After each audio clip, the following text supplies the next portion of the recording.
All right, good afternoon. I'd like to get our meeting started for our course care initiative town hall. I'd first like to thank everybody for taking the time to come to the town hall and listen to the information that we're presenting. I'd like to thank some of the past board members that are in the audience and our past presidents, Mr. Husky, Mr. Ingram, Mr. Greisch. I think you're here, Mr. Greisch. Thank you for all you've done for the club in the past. Appreciate it. Clarence here yet? No? Okay. Where is he? There he is. All right, so first and foremost, Clarence Covington. Clarence, stand up. I'd like to give Clarence a big round of applause.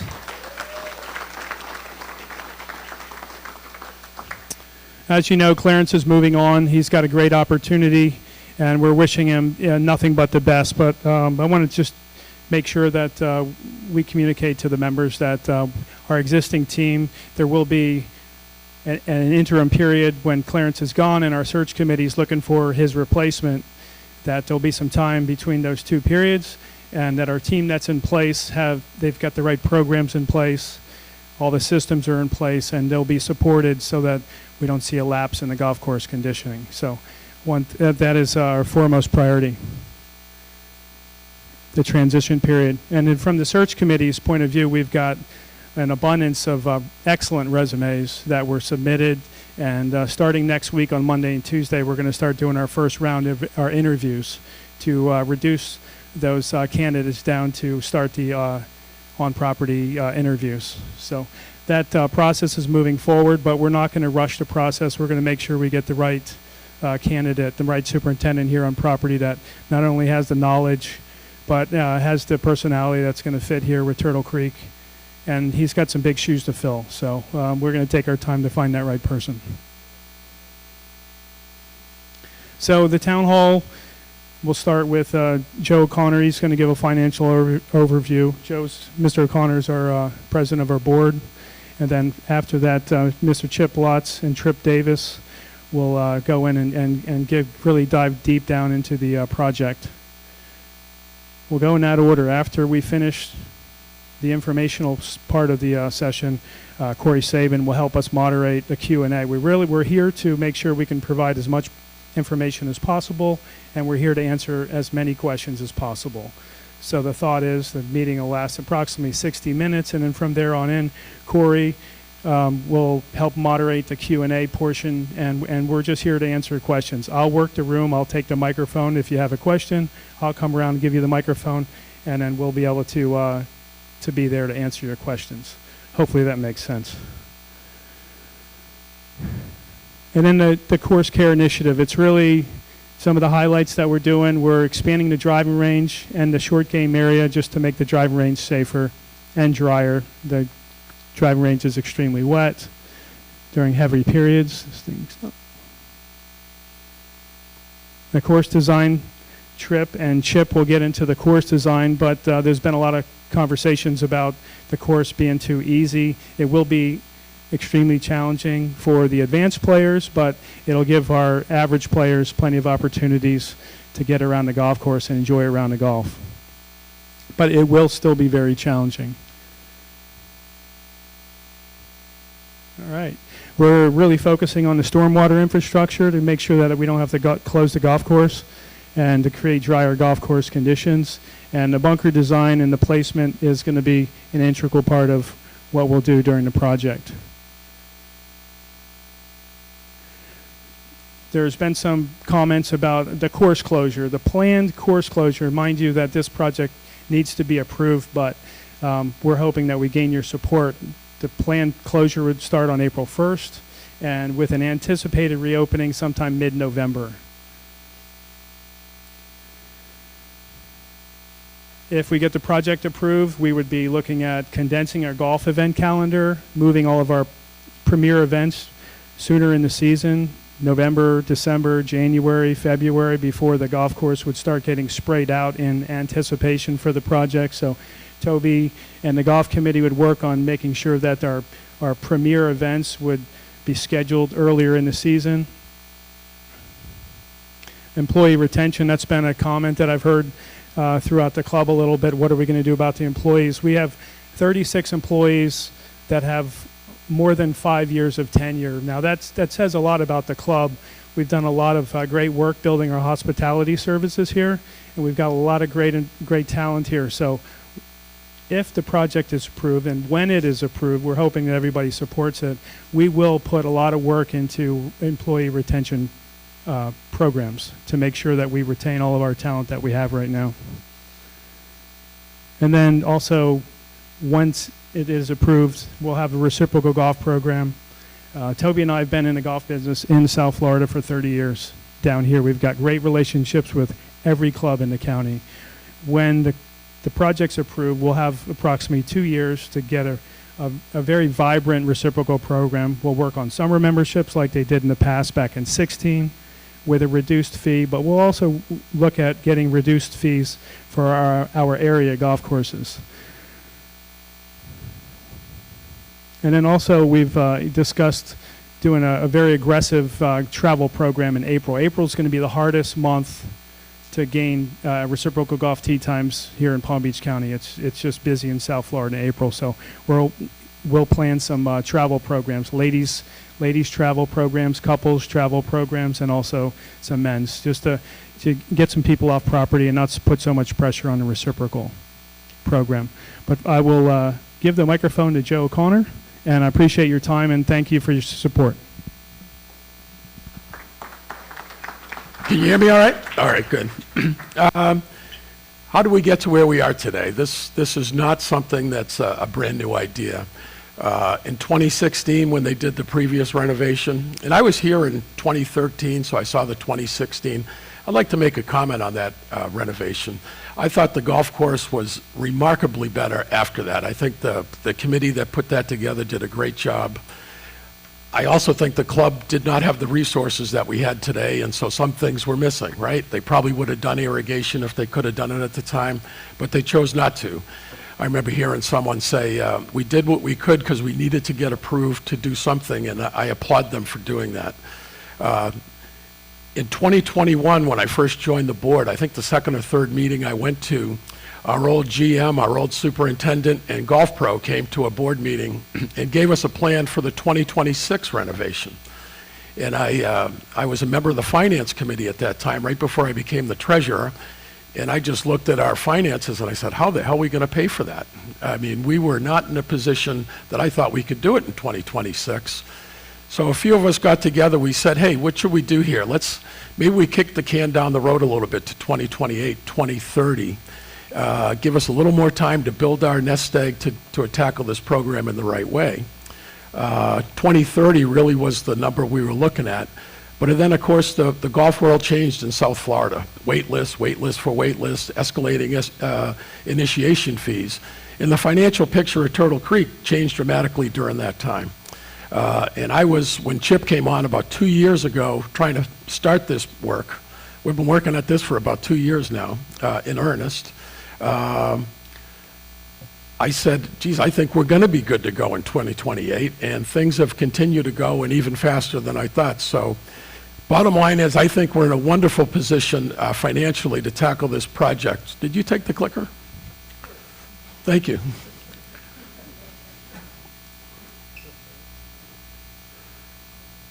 First of all, we have a very experienced long-range planning committee, and if I were you guys, I'd say, do these guys have a group together that know what they're doing? Do they got a good plan? And two, can they afford it, right? So let's just look at the people on the committee. Chip Lutz, very accomplished player, but when you talk to Chip, and he'll be speaking later if you don't know him, very knowledgeable about golf course architecture, been involved in some renovations before. Chris Housen, very accomplished amateur player. I think he's been involved in 2 renovations up in New Jersey. I think he championed one of them at a club up in New Jersey, so he knows what he's doing. Tom Balling, former board member, owns a very large landscape company that also has a irrigation company. They're installing 4 new irrigation systems at 4 local golf courses in 2026. He's not going to be installing the irrigation system at ours, but we got an expert in irrigation on our committee. And if anybody, I've heard a lot of talk that we could keep parts of our old system or not, well, talk to Tom. He's a professional. These are not the same systems that are in your residential home. There's a lot different to a commercial system. Nancy Mae Fish, 35 years construction management experience. At Northeastern University, my son went, that's in the middle of Boston. That must have been a lot of fun developing things in the middle of Boston. Very complicated, complex, someone who knows what they're doing. We have 3 PGA professionals. Those guys, they worry about every golfer that's out there, whether they're the low handicapper, the high handicapper, the beginner. They're looking for everybody's best interests. Clarence Covington has been involved in a big way all the way through, working with Chip and Trip, and has added a lot of advice. 2 accomplished golf course architects, Trip Davis, and Trip brought on John Sanford because John has the local knowledge about permitting and the local contractors and that stuff. So let's look at our capital reserve projections. Our current balance, including some initiation deposits that are happening in January, is $11.3 million. I'm projecting in 2027, now projections, I did a lot of projecting in my work life. Every projection I ever did was wrong. I was either high, I was either low, so this is our best guess. I'm trying to be conservative. We've averaged 14 members a year the last 4 years, okay? I'm saying if we get 10, our investments, we got $11.3 million earning money now. Our investment income is significant. We'll have an operational surplus. We've been managing the business very well. So I look at us at 13.8 at the end of next year, 16.3 when this project's about to start. That's 10 new members a year. If we only had 5 new members a year, that's 10 members. We'd have 15, 1 or 2, okay? Now what does that mean?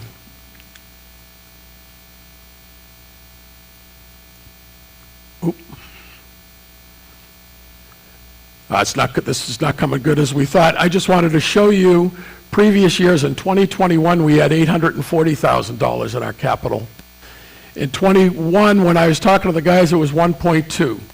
This column over here is where I project the estimated project cost. And as you can see, we're going to have more in our capital reserve. We're expecting to have more in our capital reserve balance than this project will cost. I just want to give you an example from the 2016 renovation financing. The total renovation cost was $3.2 million. The club had a capital reserve balance at that time of 1.3, or 40% of the total renovation cost, okay? Now, Wilma gave me these numbers. She and I always share the numbers, so it's not just me throwing numbers up, okay? They did a $700,000 down payment, which was 22% of the cost. They took out a 10-year loan. So basically, they financed 80% of the project, right? Here's what we're looking at. Here's what I'm projecting right now. Total renovation cost, $12.8 million, which includes $1 million contingency and a $500,000 inflation contingency, right? So it's really 10.3 is our cost estimate. I'm projecting 16.3, which is 127% of the total renovation cost. Remember, last time it was 40%. I'm projecting we'll have 127%. We hope to pay for the project in full with no loan, no assessment. It would leave us with a capital reserve balance of $3.5 million after the project costs. And today, right today, we have 90%, the project is over 2 years away. We have 90% of the cost of the project in our coffers today, as opposed to 40% when they did it in 2016. If we only have 5 new members a year the next 2 years instead of the 10 I said, we'd still have more than a $2 million capital reserve balance after paying for the project. And that is the conclusion of the financial, so I'll turn it to you, my friend.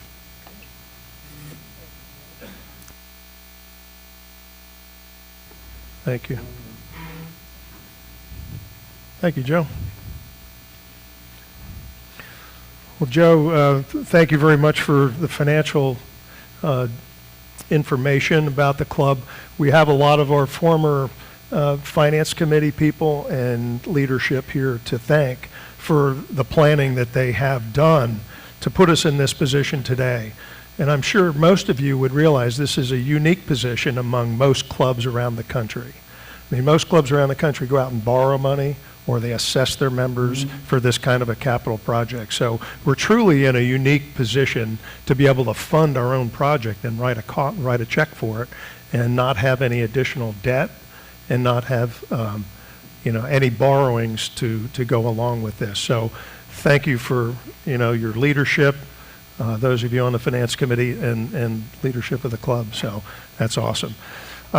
Trip Davis, let me just take a few minutes, go backwards a little bit in the process. So as a long-range committee chairman, it's hard for me to believe that it's 2 years already. So I started that in that position in 2024. And since then, Joe introduced all of my committee members, and we've got a terrific lineup of folks to represent the club. I mean, we've got professional golf people, 3 PGA pros, and Ted, who's also just completed his club management designation. So we should be really proud of our club pros here at the club. They've done a terrific job. So the committee, in addition to Chris Housen, Chris is with us today, and Nancy came on board, Joe Bostic, another former PGA pro, a pro right here at our club, really represents a terrific cross-section and people who have an interest in the golf course and everybody's game. This isn't just good player golf, this is everybody golf. So you have to recognize that we've taken everybody's interest at heart, and truly Trip Davis has that concern as well. And when we look at overall designs of the course, that's really imperative for us to consider in this program. So getting this whole thing together has been really a labor of love on my part. I, of course, love golf and love the planning, love the construction ideas and all the kinds of things that go into the game and the strategies and all that kind of stuff. So this is right up my alley, and I'm really pleased to be able to have that we have chosen Trip because we have opportunities to really look at other architects who want to put their name on the golf course. They don't want a Joe Lee course, they want their own name on it. And most of the other ones had exactly done that. They proposed to blow this golf course up. But as part of the scope, and that was one of our early exercises of our committee, was to really develop a scope of planning so that we knew what we wanted.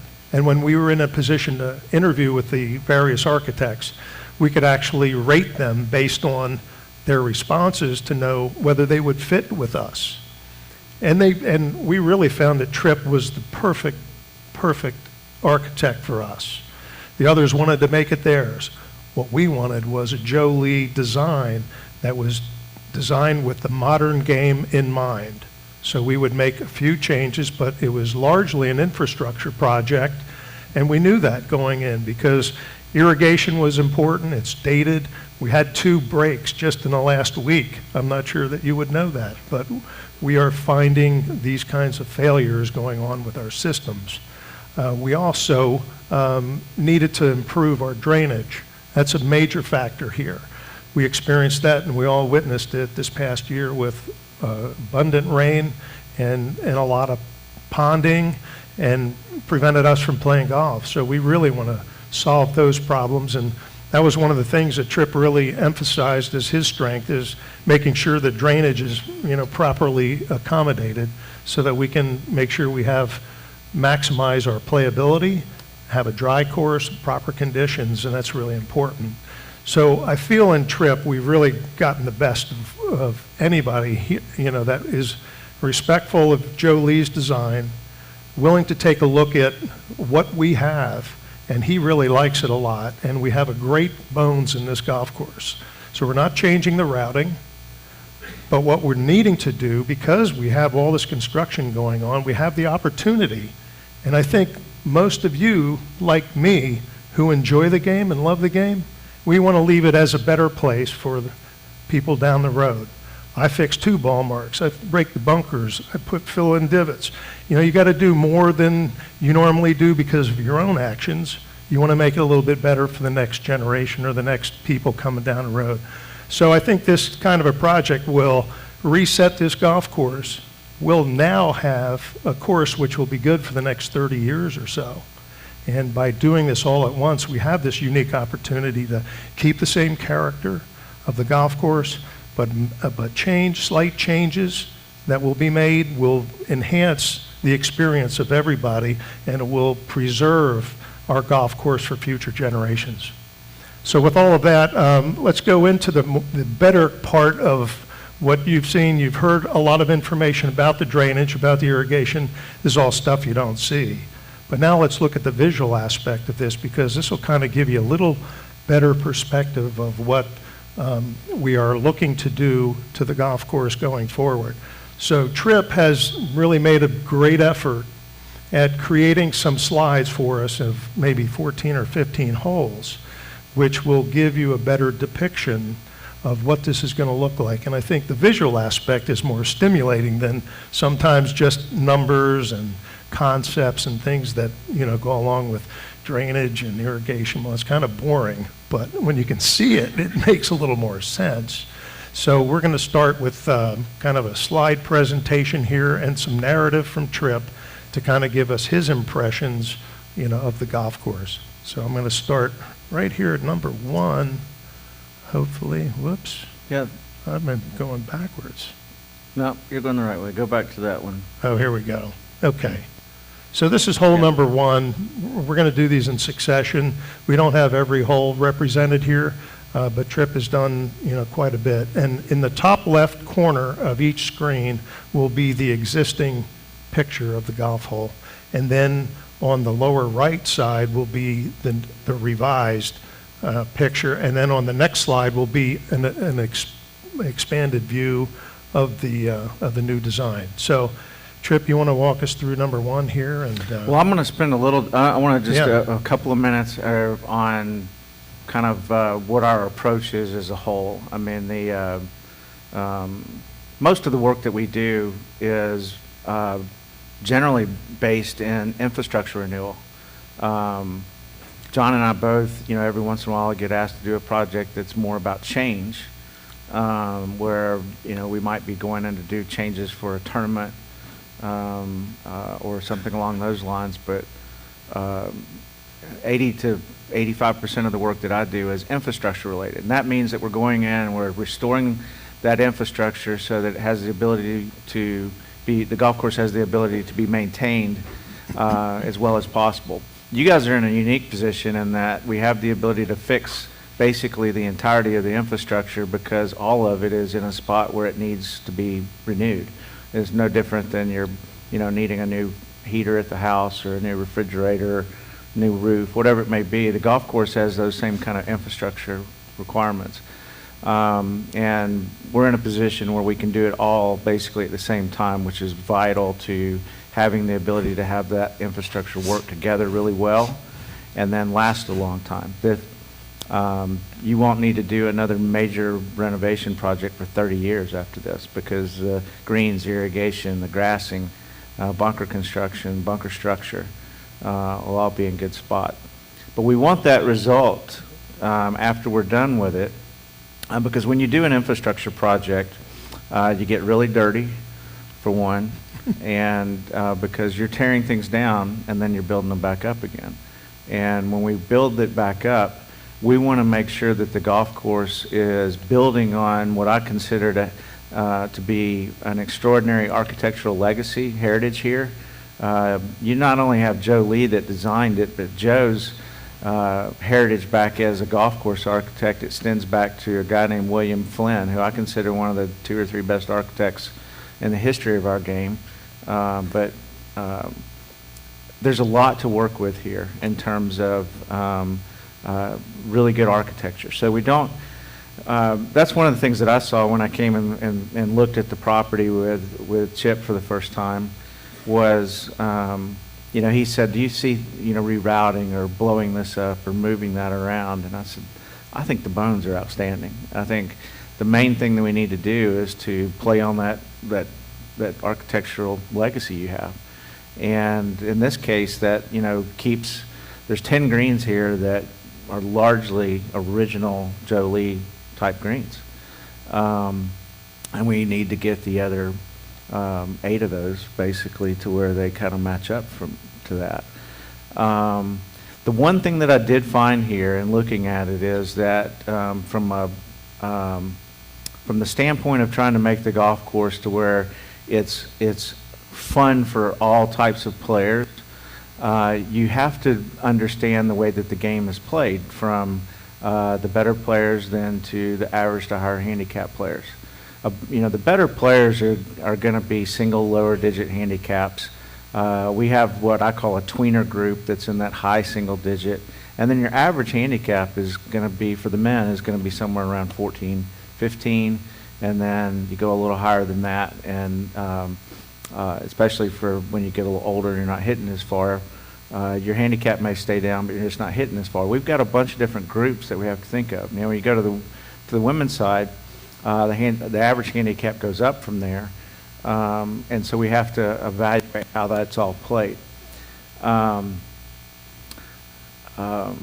of the things that I've been fortunate, blessed with, whatever you want to call it, is I grew up around the game, played the game at a high level, and have been fortunate to do a good many projects that have hosted USGA national championships. And so I understand what goes into making a golf course more challenging. It's oftentimes a lot of subtle things. But one of the things here that I kept coming across as I looked at the golf course and evaluated it, and John and I would go around and we'd say, why is this bunker here? Why aren't the tees in a better position?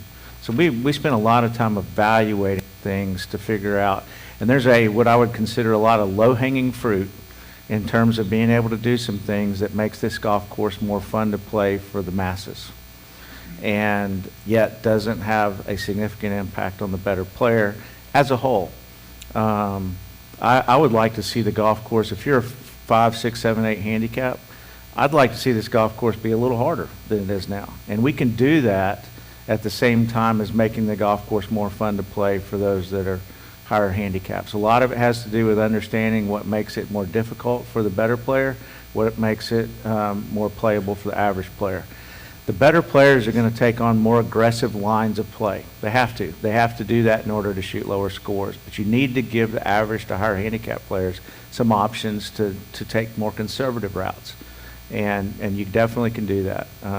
We did 3 courses that in the last, in 2025, hosted 3 USJ National Championships, and all of you could go find a way to play that. We could set all 3 of those courses up to where they're fun to play for any type of player, but you can set them up to where they hosted 3 USJ National Championships. So there's a way to do that.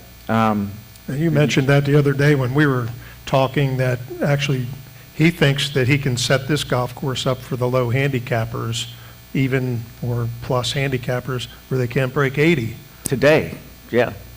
So I mean, it's a matter of setup, and one of the things you have going for you with this golf course is we're losing Clarence. I'm going to take him out back and beat the hell out of him later. But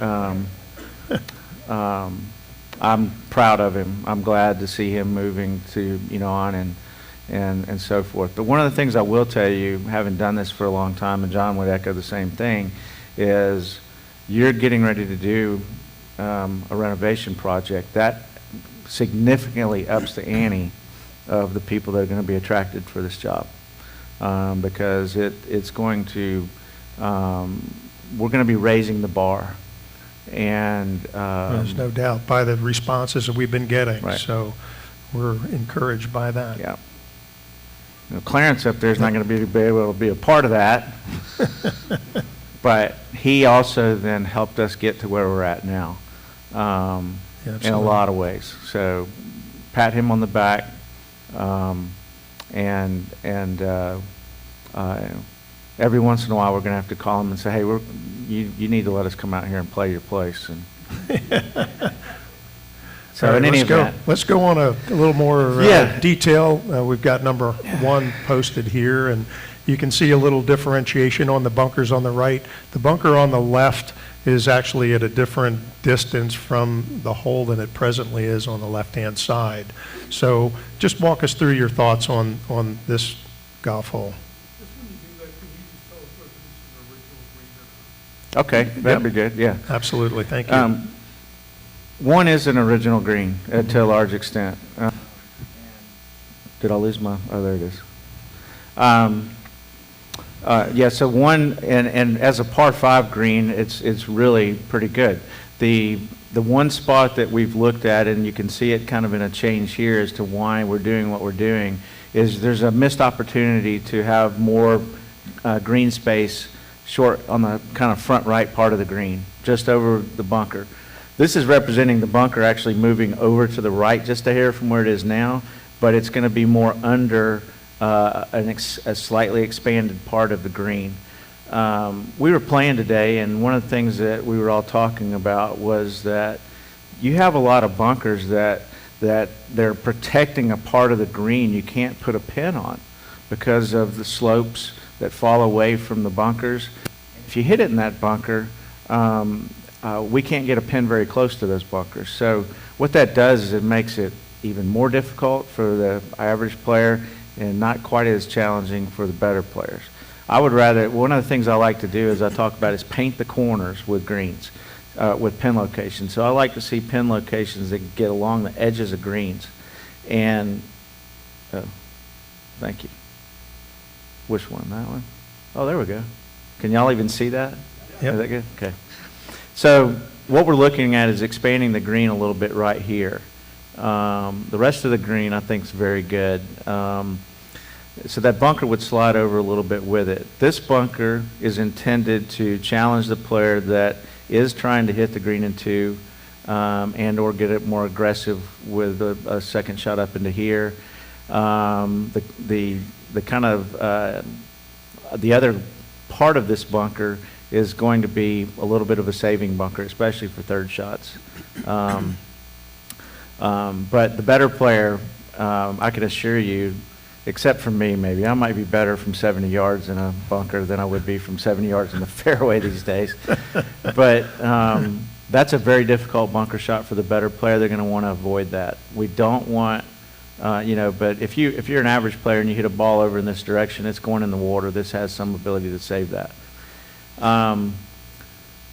The bunker on the left, I'm still playing around with this, and this is one thing I will tell you is that I constantly am evaluating. John and I are going to be constantly talking and playing through Chip and the committee, and I'm going to rely on some of the members to give us some input as well. But I keep going back and forth when we look at having a bunker here. The current bunker that's off the screen over here is in a spot where it can come into play for the average to higher handicap player, maybe more than it should, and maybe not in play enough for your better player. So this is a complicated design solution, a problem to solve. What we're trying to do is to better challenge an aggressive shot, but give players more room to be conservative back in here. So we're still playing around with these ideas. So just a quick comment is that none of these plans and none of the drawings that you see are fixed. This is still preliminary. Mm-hmm. So all of these ideas are still in motion for potential change. But this is to give you a concept. You might notice also the bunkers and look at the edges of the bunkers have a little more definition. Most of our bunkers now are just pretty much round and uninteresting. This is a whole different kind of look of the bunker edges and surrounds, so it gives a little more interesting feel. Yeah, and using my pointer, I can kind of give you an idea too, because your current bunkers, if you follow this pointer, your bunkers look like this. They're basically little concave bunkers that have a lot of slopes between 15 and 50%. That's why your balls plug in these faces, because they're too flat. They don't have enough steepness to them. One of the reasons you have an inconsistency in in your bunkers is because you don't have a whole lot of flat space in the bottom. There's a lot of movement this way. It makes it really difficult for Clarence and his guys to be able to keep these bunkers with a consistent density. So the way that we build bunkers is to have more flat bottom so that the moisture retention in the bottom is more consistent, which is how you end up with more consistent playing quality in the sand. In the faces, they get much steeper, and so that the ball hits into the face. We don't have to keep much sand up there. It releases back down into the bottom. And so you're not having to play a lot of shots off those stances. Right now, especially with the climate we're dealing with, it's hard to keep moisture in the sand. And so you don't want to have, and if you've got a 30% slope, that's going to stay really soft. The majority of the faces in your bunkers are somewhere between 25 and 40%, and that's the no man's land as far as design, because you're going to end up with sand that's too soft, balls are going to plug. So that's going to be one of the big differences. What you'll notice with the new bunkers is they're steeper along the edge, flatter in the bottom. Great. Okay, let's move along. Let's go to hole number 2. This is a big change in the view from the current to the new, and then a little more a closer view. So one of the things that we looked at and we've talked about, and it extends to the rock walls as well, is we have a lot of existing walls, some of which, including these wood walls that are along here now, that are at the point they need to either be redone or we need to figure out a new way to manage the lake edges. The original design intent from Joe Lee was to have no walls, and I am a firm believer that what that does is creates a more naturalistic feel to the golf course. We've got some actually better pictures than that as it relates to this, but you'll hear me talk about it a little more. The biggest difference here is, again, I was pointing out on number 1 how the bunker is guarding a spot on the green where you can't put a hole location. That's the same thing now. Your current bunker is more like right in here. And right over the top of that is a spine that runs down. You can't get a hole location anywhere near over the top of that bunker. So the intent here is to open that up. You'll actually be able to hit shots that can run into this green a little more, but we're going to keep that spine. This green is original, by the way. And so we'll keep a lot of the same design intent with this. But now what we're doing is we're going to expand the green a little bit this way and have a bunker that now what we call, covers that. And so to get to these back left hole locations is going to become more challenging because you've got to carry more of this bunker. And obviously there's a slope here that you got to carry to get up there.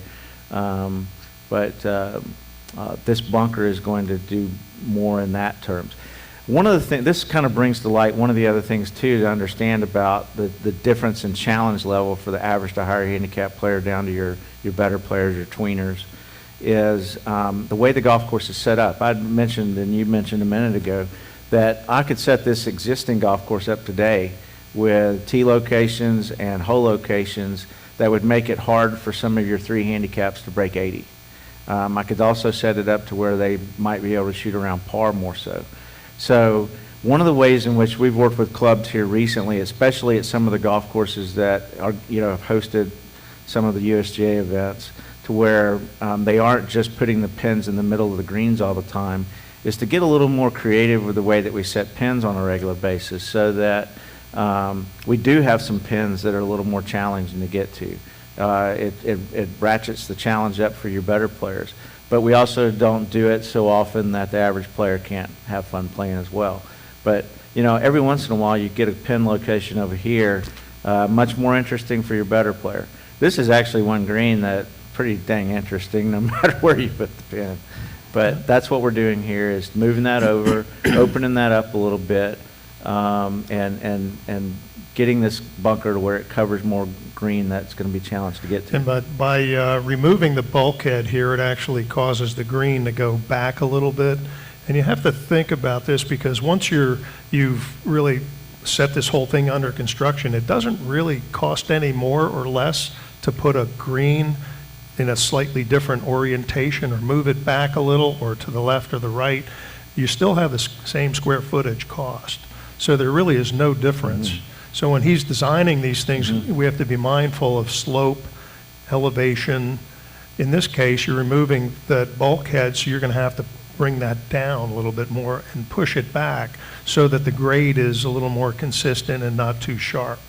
So these are the things that go into the details of the drawings, but you wouldn't see that here other than the depiction, which I think is a lot more natural. And as he mentioned earlier, Joe Lee did not design any course with any bulkheads. So this is really going back to an original design intent. And when you think about the bulkheads we have stone.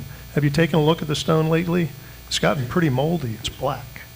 And a lot of that either should be cleaned up or it should be removed. And this is the most natural and easier maintenance and most effective way to deal with that. Eliminate those bulkheads. You never have to worry about replacing them again. It's all maintenance. You just cut grass. It's a lot easier. One thing to keep in mind is it's not a matter of, taking this out or leaving. We got to take it out because it needs to be redone. And so it's not as though we're going to save money. Right. We would save money by keeping it because it needs to be renovated as well. Okay, let's go to 3. Great par 3. Original. Original green. Biggest thing we're looking at doing here is expanding the green this direction just a little bit and expanding it towards the back just a little bit. Creates a really fun back left pin unless you hit it a little too far left or you hit it a little long. What we're going to be doing in some places is creating some shortcut turf connections from greens to tees. And this is going to be one of them. We'll be taking out some of that area so that if you hit it over this green, it's going to be in a shortcut area that will lead over to number 4 tee. One of the things that we're going to do a little bit differently is currently coming off the edge of your green, and again, follow my little laser, is your greens have constant slope. I mean, the outside of the greens have constant slope. So when it falls off the edge of the green, it comes down at about the same grade all the way. And when that area gets a little faster, the balls get much further away from the green. It also, though, for the better players, creates a pretty consistent grade coming up that's easier for them to judge when they're either going to putt it up or bump and run it back up or even pitch it back up. So when we come off these greens in some places, we're going to come down a little quicker and then flatter a little quicker. So the balls aren't going to get quite as far away from the edge of the greens as they do now. But what it's going to do for that better player is leave them a little bit trickier chance to get the ball up and down. This, again, is the difference between your average player, higher handicap player, versus the better player. The better player is trying to make that shot or make sure they get it up and down. In that position, your average or higher handicap player is trying to play that to where they get it up and down in 3 on average. And so these are the kind of little subtle things. But, this is largely restoration of what we saw in the original Joe Lee design as far as the way the bunkers sit in and so forth. Right, no bunker in the back here behind the green. Yeah. Okay, let's go to 5. We're jumping over 4 and going to 5, and you'll see here the rock wall will disappear, and in the case in the lower right view with a larger screen here, there's a bunker on the right. And what's your thoughts on that? Go back to that screen for me just 1 second as far as it relates to the rock wall. Can you get back to that one? Yep, I'm sure I can. Whoops, sorry. There we go. So one of the things we see with the rock walls, one, they're not, really natural to this site. We don't have limestone on this property. But the other thing is that the top of these walls becomes very difficult to maintain. Here you can see that the liner from behind the wall is coming back up. Very difficult to maintain this. I'm not a fan of this type of wall at all. But the other problem is when you get water levels that drop down, and we're going to be keeping these water levels a little lower than they had been because Clarence got in and cleaned out our outfall. You get this bottom side exposed, and we don't want to do that. You don't need this wall for the stability of the edge. You need some stability at the toe of the slope. You don't need the entirety of the wall. And so, again, we're wanting the golf course to have a little bit more of a natural feel. The original hole had bunkers over here. They'd been taken out, but The original design from Joe Lee had a cluster of bunkers over here and had one that kind of came up closer under the green. So what we're doing here is minimizing the size of this bunker, shifting it slightly left, again to where it is not sitting on a spine so that it's protecting a part of the green we can put a hole location on. And then I'm expanding the green just slightly right here. And so tucking that bunker up underneath it. This approach to the green is wider now than it used to be. So for your average player, they've got the ability to hit hit a tee ball and get the ball up into the green more easily. But we create some interesting hole locations. So one of the things I'm still playing around with a little bit is how aggressive we get with the way that bunker sits in there. It doesn't necessarily have to have the ability to put a pin behind the bunker. And I'm looking at, this picture was taken kind of left center part of the fairway, and so there's more room over here. I'm thinking that I might end up shifting that bunker a little further that way. But this is largely an original green. You can definitely tell that it has shrunk in places, and there's a few places that we could enhance it a hair. Okay, let's move on. One of everybody's favorite holes, number 6. So this has a fair amount of change, but in some respects, there's a lot of similarities, obviously. So, Tripp, walk us through this one as well, if you will. So, a couple of things to talk about. You'll see some longer players that can hit it down into here off the tee. Yeah, you were there today. Yeah, I drove the ball well today, but didn't do much else well. But in any event, we're going to do some things that are going to make it more challenging to cut this corner. In doing that, we're also going to give the players more room over in here to get the ball back off the tee. This is one of those low-hanging fruit situations for me as far as how you can do something that makes the better, doesn't diminish the challenge for the better player. It makes the hole more enjoyable, more playable for your average to higher handicap player. And that's in taking these 2 bunkers out. What you do in replacing that in terms of challenge level for your single digit players is we're gonna raise the green a little bit from where it is now, move it off the lake just a little bit from where it is now, but add more green up here. This is not an original green, by the way. And so we're gonna get this green back to where it has a little bit more contour, especially in here.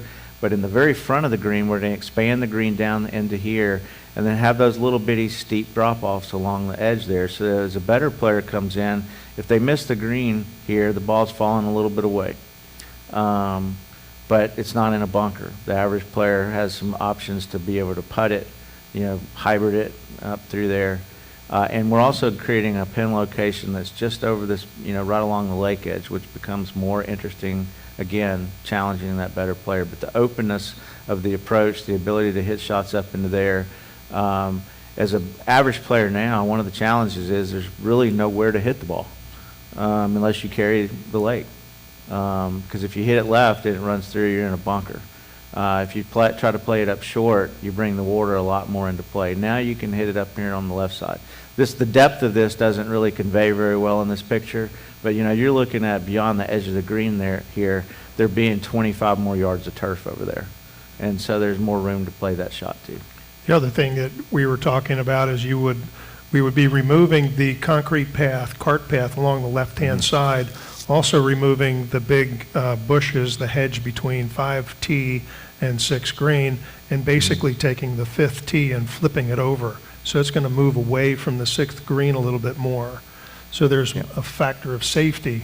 Also, by removing the cart path, you won't have balls bouncing on that cart path and going over to 5 tee. So it'll be, a compacted concrete screenings type of thing. So it'll be firm like most of our other cart paths, but not concrete. So it'll hit and be softer, will not carom off and become a problem from a safety point of view. Okay, let's go on to number 8. We're skipping over 7. 7, as we all know, was kind of controversial with regard to the green, and it's obviously not original. the one we have now. So we're going to go back to more of the original design and location, which would be to the left and further back. It would be slightly elevated, similar to the way it had been, with bunkers guarding that green. We don't have a drawing of that yet. That was a little difficult, I think, and a challenge for him. I'm an amateur Photoshop sketch artist, and so, this is about as good as I can do, and if I have to recreate, I'm not quite as good. Right. I'm better at actually sketching, but keep it on this slide if you don't mind. I'm sorry? Keep it on this slide Yeah, if you don't sure. mind. One of the things this is going to illustrate is that we're going to be reducing the amount of turf as a part of the infrastructure project, and what that does is it limits the amount of, it helps to reduce water use, a little bit of mowing time, maintenance and so forth. We also put ourselves in a position where if we do have any kind of water restrictions, we've got less turf to manage. I think it's a good thing to do, but in doing that, one of the ways in which we're going to be doing it is pulling some of the native sand areas in towards tees, so they're not as in play. So that's what we're doing here.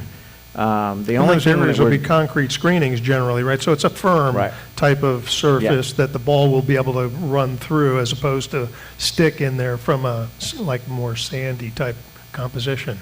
I'm Right. sorry to interrupt. Go ahead. yeah, no problem. But this is an original green, and it's a really good green. The only thing about this green is back left, it falls a little hard. It needs to be, there needs to be a little less slope there.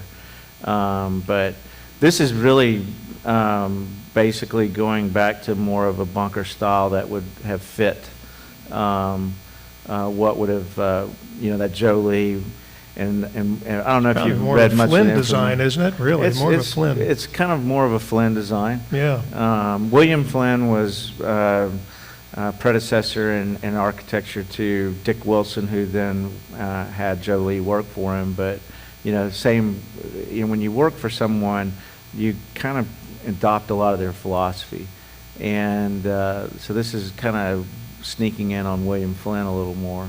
But the only difference in the design here is taking this bunker out, and part of that is to allow us to have a little swale that comes through here that makes these bunkers, the hole locations over here, a little more interesting.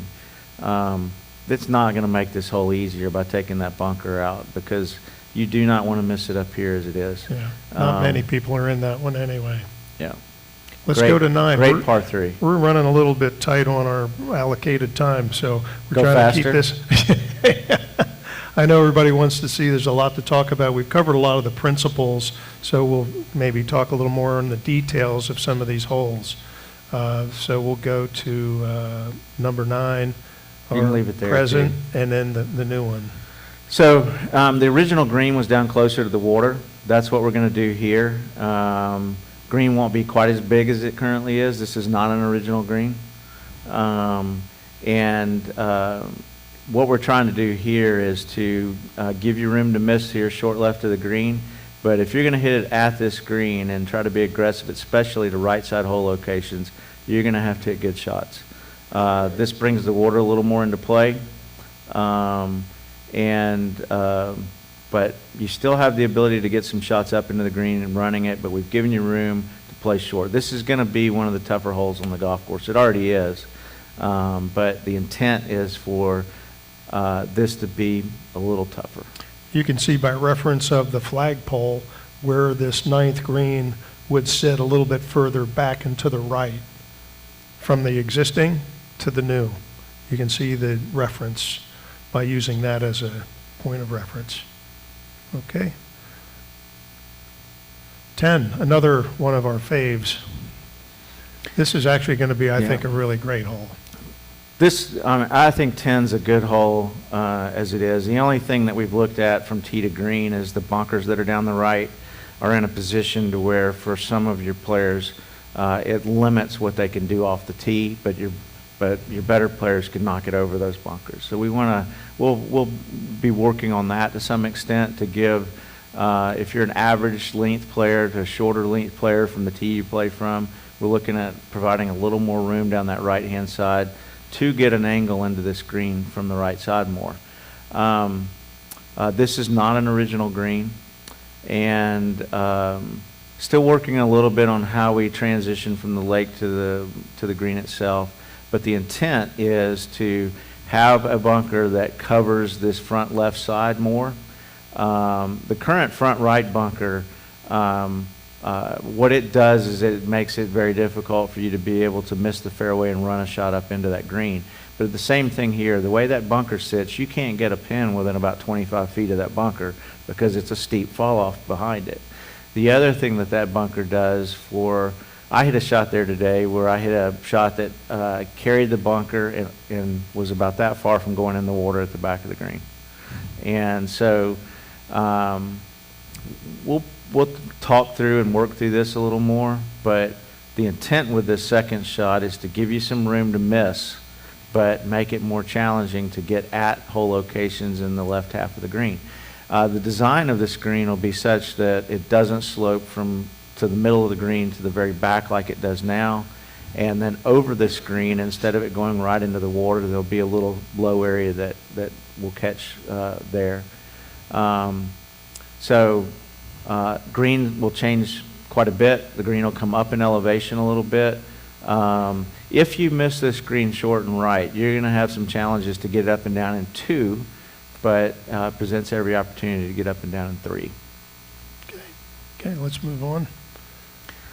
So 12 is what we tried to do with this picture is to kind of show what a ribbon tee looks like. And you're going to hear this term, but it basically means that we're going to have the ability to put tees in a lot of different locations. So this is the picture that depicts the same thing, but you're going to have basically the tee gets wider in places, it extends along areas, and it's mown all the way through into the fairway. What this does is allows us to have more tee space without the clutter of mowing rough around 5, 6, 7 different tees. So this creates that ability to have a lot more tee space, gives us a lot more ability to move tees around so that we have more variety. This hole in particular, for the guys that are playing the white tee, the ladies that are playing the gold, we can move those around more. Same with the blue, we can move it around more. What we're looking at here from tee to green is really playing around with the idea of getting the bunker on the right either to be more of a sandy natural area, or maybe pushing the bunker down just a little bit from where it is now. The green design this is not original green. It's been changed a fair amount. But what we're trying to do with the green design is get it to where that if you hit it down the right-hand side, you can play at the green, but to be able to get to right side hole locations, you're going to have to hit a really good shot. But that is opening that side of the green up a little more. Now, this green also is designed such that it extends to the back and has a bunker that's underneath the left, which is basically in what they call bogey hole. Is that what it is over there? Bogey bowl. Bogey bowl. So let's talk about that a little bit because that's a concern of a lot of our members, and is a very difficult spot for an up and in. Yeah, and that just going to go completely away. The green's not going to fall into the bunker. It's just there'll be a bunker kind of in that same location. But the green will be wider. It'll get actually a little bigger to the back right. And we'll be able to put those hole locations more painting the corners again. We can set hole locations up to where it will make sense to hit it down the right-hand side for a third of the hole locations, but for well over half of them, you're going to want to really kind of hit it down this left side to have the better angle in. Yep. So we're creating more strategy as we go along. Exactly. Good. Before we go on to 13, let me back up real quick on 11. 11T is largely, the back tees are largely going to stay where they are, but reorient a little bit more to left. And then the forward tees are definitely going to be pushed over some because we're going to expand the tee boxes on the practice range by about 30 yards. So we're going to move them back, but we're going to just slightly shift the orientation of the tee boxes on 11, straighten that out a little bit, remove a few oaks on the left-hand side, and then create the proper bunkering locations, maybe move them out a little bit more because a lot of the longer players may fly over those bunkers currently. and then look at the green. That green might go back a little bit more. There's some room behind the 11th green, and we might change its orientation slightly. But again, it'll largely remain what it is today. in terms 11 of- is original green. It's shrunk quite a bit from what was original. The front of the green is about 10, 12 feet narrower than it was originally. Right. But that is a really good green. Same thing, back left, that's kind of Drops off. sloughed to where it's hard to get a hole location Yeah. back there. Okay, let's move on to 13, par 5, which is a much different look. And if everybody remembers, that used to be much higher in elevation. So we're going to come back up with that green, build it higher, but maybe not as high as it was, but completely different bunkering on the near side to protect that green, and then remove that bulkhead as well. And you can see what a difference this makes in the appearance and the playability. And this is one of the biggest things, is playability. Challenge for the better players, also then challenge for the mid-range and higher handicappers, but more access, more options, more playable.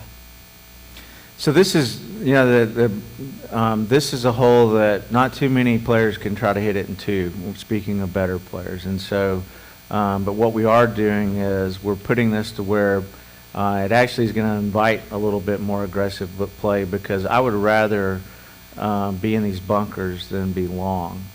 Currently, I would rather be in the bunkers long because I can play a shot out of the sand better than I can from a lot of the shortcut areas around the green. But the biggest thing that you'll see that we're doing here is the green gets elevated probably 2 feet from where it is now. There's going to be more room behind these greens. From about right here, the shortcut area in the green will fall into the green a little bit and then start to drop away again. But we're opening the approach a bit from, if you hit it over into here, moving the green away from the lake, basically to create the slope to be able to have the grass banks here. But you're going to have more ability to play a shot up around here again. We're giving you some room to play over to this area without having to deal with the bunker. If you're going at the screen in two and you hit it a little long and it runs up through into this rough, you're really dead at that point. But a lot more room to play. Visually, one of the things that these bunkers do is create depth perception challenges, because this bunker is actually going to probably be 20 yards short of this one. The top of this bunker is going to be about 10, 15 yards short of this one. So you're going to have some interesting depth perception challenges. Okay. Let's go on to 14, par 3, where we can find some opportunities here. Another, and this is one of the things that Tripp has talked about, is some variety as we look at, and as he's looking at the golf course playability wise. We want to create a little more variety of lengths of par 3s, not too much in similarity, change them up a little bit. So with either tee locations or slight green movements or orientation, we can actually change the playability factor and give it some more variety, which I think would be really, really fun. Well, we'll talk about 17 in a minute, but this. My favorite hole. Yeah, he made a hole in one there today. Cost me 20. Cost me $20 though. I mean, me and my partner were one up. But in any event, one of the things we're definitely trying to do is to create more variety in the par 3s. Right now, especially from most of the tees, the par 3s have sameness in 3 and 14 and 8 and 17. And so we want to create more variety there. These two holes, 14 in particular, we want to get this to where it's going to have the option to play a little shorter. And then 17, we're looking at moving the tees around for the forward 3 tees. We'll talk a little bit about this, but one of the things that we found in studying the tees and the length of holes and where everybody plays from is that you've got a big gap between basically what is your gold tee and your white tee. You're kind of missing a yardage there. And when we looked at the number of players that play from certain distances, we were finding that there was a miss there. And so we'll do some of that. This is the original hole had a long bunker along the right side here. And there was actually a back left bunker, and then there was a small one here. What we're doing here is expanding the green slightly to the left from the original. This is an original green design. And you're removing that bunker on the but- left and but moving the remove- native area in. Moving the native sand in area a little bit, but expanding the shortcut area over here. So if you miss this green just a little bit on the left, it'll drop down subtly. It'll probably drop 1.5 feet or so into a shortcut area. Now, again, by pushing the screen over here a little bit and getting hole locations along that edge, I'm making that more challenging to get it up and down, not necessarily in 3, but in 2. If I set a pin over here and you miss the green left, just make sure you make 4. Okay, let's jump over 15. 15's an original green. Actually, that's one of our This is more 16. interesting greens. He actually likes that maybe better than almost any green here, 15. Yeah, this is That's one of your 16. favorite. Did you- Yeah, you good? yeah, no, I was just talking about 15 since we didn't have it. Oh, we don't have it. Oh, we didn't. Oh, Yeah. okay. I thought I did a sketch of 15, but Oh, well, let in me any go back. event, Let me go back. 15. One of the things we're looking at there is, I think it's a really good green. The tee shot needs a lot of work for all types of players. The 2 bunkers that are on the right really come into play for the wrong people. Right. 16. So there was some discussion about 16 as it was prior was a really good par 4.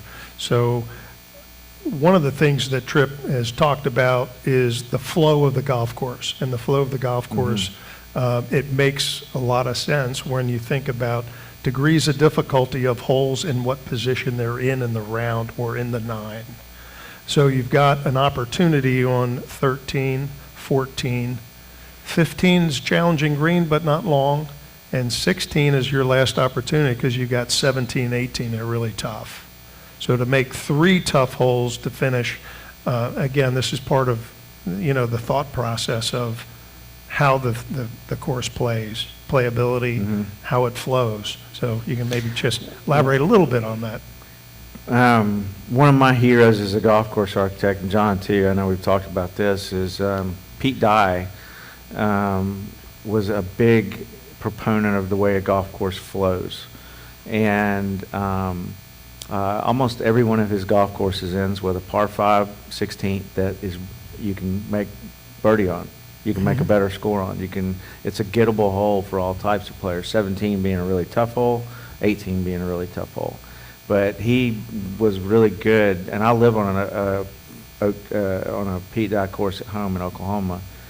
Same thing, 16's reachable par 5, easier par 5, it's the easiest par 5 on the golf course, and then 17's a really tough par 3, and 18's a tough par 4. How about that? And that's basically what we have here in that characteristic of flow. This is probably one of the holes that I'm furthest away from having final design on it. Okay. Because this is a really important hole in the character of the golf course. And so we need to do some things to make sure that we're making that as good as it can be. Bless you. The green here is good. There's also a little slope along this edge. We could expand the green a little front right more, but we need to do some things in here to make it. Do you have the before of this one? You mean- Yeah, there we go. Yep. So what we're trying to do is to get this to where it's if you're trying to play a longer shot into the screen and being more aggressive, you got to hit a pretty good shot. This bunker that we're looking at is pretty similar to this one, except this one's a hair to the left. We've eliminated this one. It really shouldn't be in play for your better player, your tweener players. I would rather actually see that player laying back up into here. I don't want it in play for the average to higher handicap player. I want to give that player more room over here on this left-hand side to hit the ball to get an angle. One of the things you're going to notice about design is here and on other holes as we look at them, is we're not necessarily giving the average to higher handicap player an easy hole to play. We're giving them options to find the easier angles to play to. This bunker is such that what it's doing is it's making you hit a good shot from this right side of the hole. Partly due to the fact that when I was playing here about a month ago with some of the ladies and with Riley, what's Riley's last name? Smythe. Smythe. Riley and I hit a drive out there from the blue tees at about the same length, and I was very proud of myself for getting it within shouting distance of Riley. And then she hits 3-wood right in the middle of the green, beautiful shot, kind of cuts back towards the hole, and I was like, Riley, that's great. And I was just a little longer than her. I hit a shot that got maybe 3 feet off the ground, catches the corner, catches the slope, and gets inside her. And I said, Riley, I'm going to put a bunker right there for that shot. But Okay. general intent here is to make this hole to where it's gettable. Okay, my favorite hole.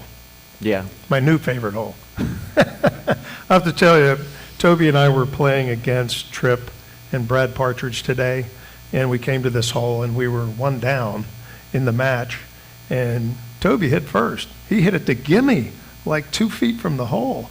And I said to the other 3 guys, I'm like, I'm not going to hit. I'm going to the cart. That was too good. But I decided to hit it with no pressure. Boom. Knock it in. So those who are watching by Zoom, sorry you're missing your drink. Come on by if you really want to jump in quick. Or anybody watching later, I'm sorry you missed the opportunity for a beverage. But anyway, this is a great par 3, and you know, there's no doubt about it. And So the main thing finish. I'm going to do is blow up the front of the green now. No, I think it's a very good hole. You know, the only thing we're really doing here is getting this back left hole location to where we can get to it a little easier. We're expanding the back of the green to get that hole location back. And there's room over here on this front right to expand that, to have bunker that covers more of the green. The biggest thing here for this hole, one of the major changes, is moving the 2 forward tees and the new 6 tee, a gray tee as we'll call it, over here more to the left, so that they're playing from an angle at a distance so that they can play the hole from. So the tees will move up here. Right now, you know, they end here. We'll be moving them over into this area as well, so that there's a shorter hole to play from. Okay, great. All right, we're going to move on to our last hole, number 18. And for a little narrative on this, another great finish hole and great way to complete the round. The tee shot, you know, the bunkers that are on the right off the tee, the original intent Joe Lee had was to do a cluster of bunkers. And we'll talk about this more, and maybe, you know, hopefully we have a chance to do this again here soon, but and get into a little bit more about the architectural history of this place. But Joe Lee, William Flynn were both proponents of clustering bunkers together. And I thought, you know, they did it architecturally really well. The current clustering of bunkers over on the right is, it could, you know, we would want to do it more in the original style. And it's a good driving hole. I would like to see those bunkers a little further away from the tee to better challenge the longer player and give the average player a little more room over there to have a better angle from that. This green is not original. It's been changed quite a bit, actually. The front left part of the green now, which is in here, falls off pretty significantly. This is a little bit of give and take. I want to make sure that we provide adequate room over here for the right, which is, this is an expansion of the shortcut area now. You know, right now you can miss it. You know, there's some rough in through here, but this is basically giving you more room to play it over to the right, but I'm taking it away by covering more of the green bunker. There'll be some more tight hole locations. I'm painting this edge right through here a lot more, a little bit in that front right, but for the better players, the average player, this is going to be a harder hole than it is now. But one of the gives to the average to higher handicap player is more room over here to be conservative. Awesome, thank you very much. Tripp, I know you and both John have committed a lot of your time and resources to this project in advance of our vote. And our vote is most critical, obviously. And as part of that, we want to continue to encourage and present as much information, be as transparent as possible on what we expect to do. Nothing is complete or in a final version at this point in time. There will be continuous work. We are looking forward to advancing this project. We are in a unique position to have the funding to do it. We want to be respectful of our golf course and our history and our heritage, and want to leave it a better place. So with that, thank you both for your efforts. I'm going to turn this last portion of the program over to Corey Sabin. Corey has been a special consultant for us for our communications and helpful in everything that we're doing to communicate with all of you. So he's going to give you the rules for the Q&A, and I'm sorry we ran a little bit long, but it's hard not to when you have so much good stuff to talk about. Thank you, Corey. Thank you, Trip. Hi, everyone. I want to make sure that every voice is heard, because I'm sure all of you have questions. Ted is going to work the back of the room. I'll work the front of the room. And if you have a question, simply raise your hand. I'll come over to you. You'll have the microphone. If you could, we'd like to keep the Q&A to about 2 minutes per person. And of course, you'll have an opportunity for a follow-up, but we want to make sure everybody has that opportunity. And if you have a concern, please frame it as a question. So are there any questions? That's you, Ted. In my steps. And who is your question for, please? Anyone that can answer it. Okay. I'm 6'8". No, I'm Have just you kidding. given any consideration to reversing the nines like they were originally? We spent a little bit of time looking at the way that the nines flowed. And I personally think the golf course could go either way. I think the front nine, the ending of the front nine is a little different, obviously, than the ending of the back nine, but it's equally as strong. The thing that I do like about the way that the current back nine ends, it's a really small difference between the current 13th, 14th, 15th, I think are better 13th, 14th, and 15th holes than on the other side, which, basically would, be 4, 5, 6. And I think the back nine, I think 16 and 17 in the closing of a round are better 16th and 17th holes than 7 and 8 would be, but it's razor thin. I mean, they're very, very similar. So I would tend to suggest that what you have now is good, and it's really good, and I don't think you need to change it. Sir, you had a question here up front? Yeah, my question basically has, whoop, can you hear me? Yeah. Mm-hmm. Okay. Removal of the walls around the ponds and all, I think cosmetically it looks a lot better without them. The only concern I raise, and I'm sure you've thought about it, is the concern when there's like a hurricane or tremendous rains and water flow, would there be significant risk of damage around the greens? Actually, I've had to deal with that quite a bit. Have you ever heard of Gasparilla Inn on the west coast of Florida? I redid that. I'm sorry? Yeah. So I redid that in 2023. And we did it after Ian. Not because of Ian, but we were already going to do it in 2024. When Ian hit, it gave us an opportunity to move it up a year. And actually what we found in that as far as hurricane goes, you're not going to have as much movement of water doing this. It's going to be more water coming up and down.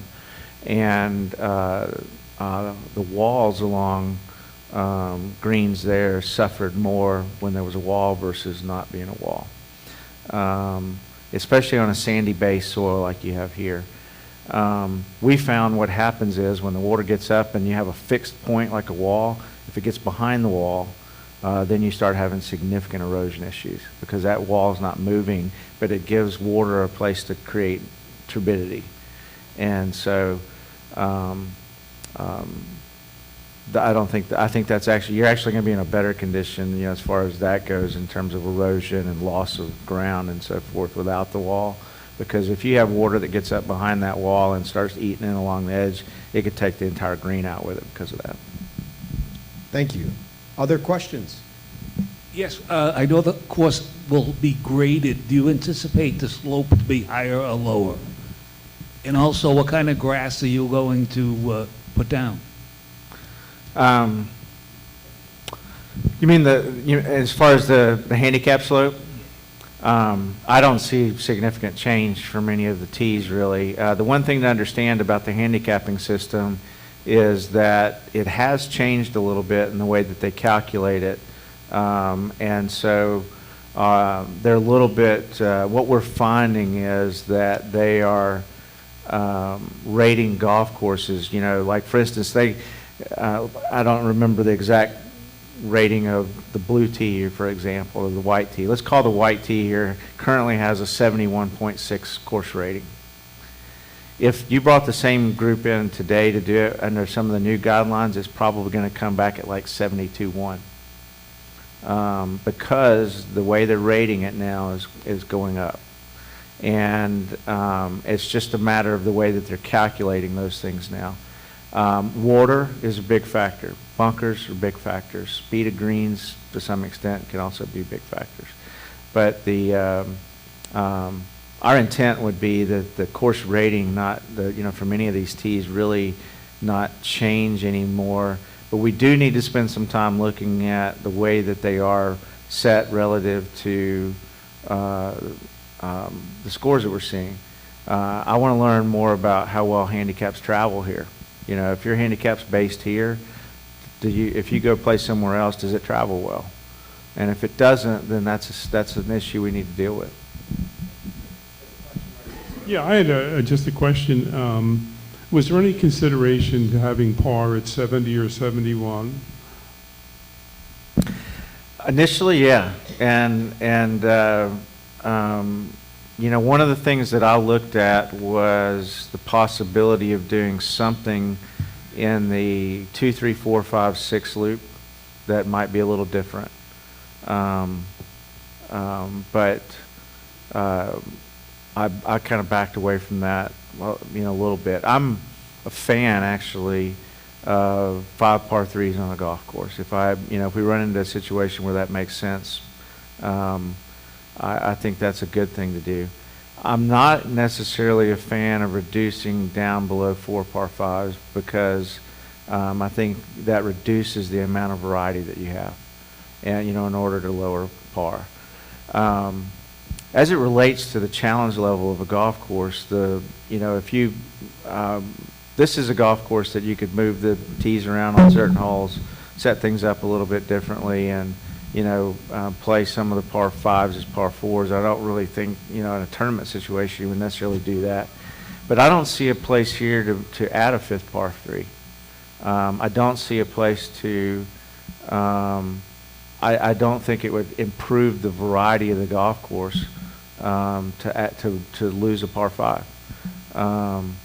And so that's the reasons why I would say no. But I'm definitely a proponent of that. I don't think there's, for instance, you'll see here a lot of people say, well, it's a par 70, it's a lesser golf course. That's not the case at all. Same with par 71s.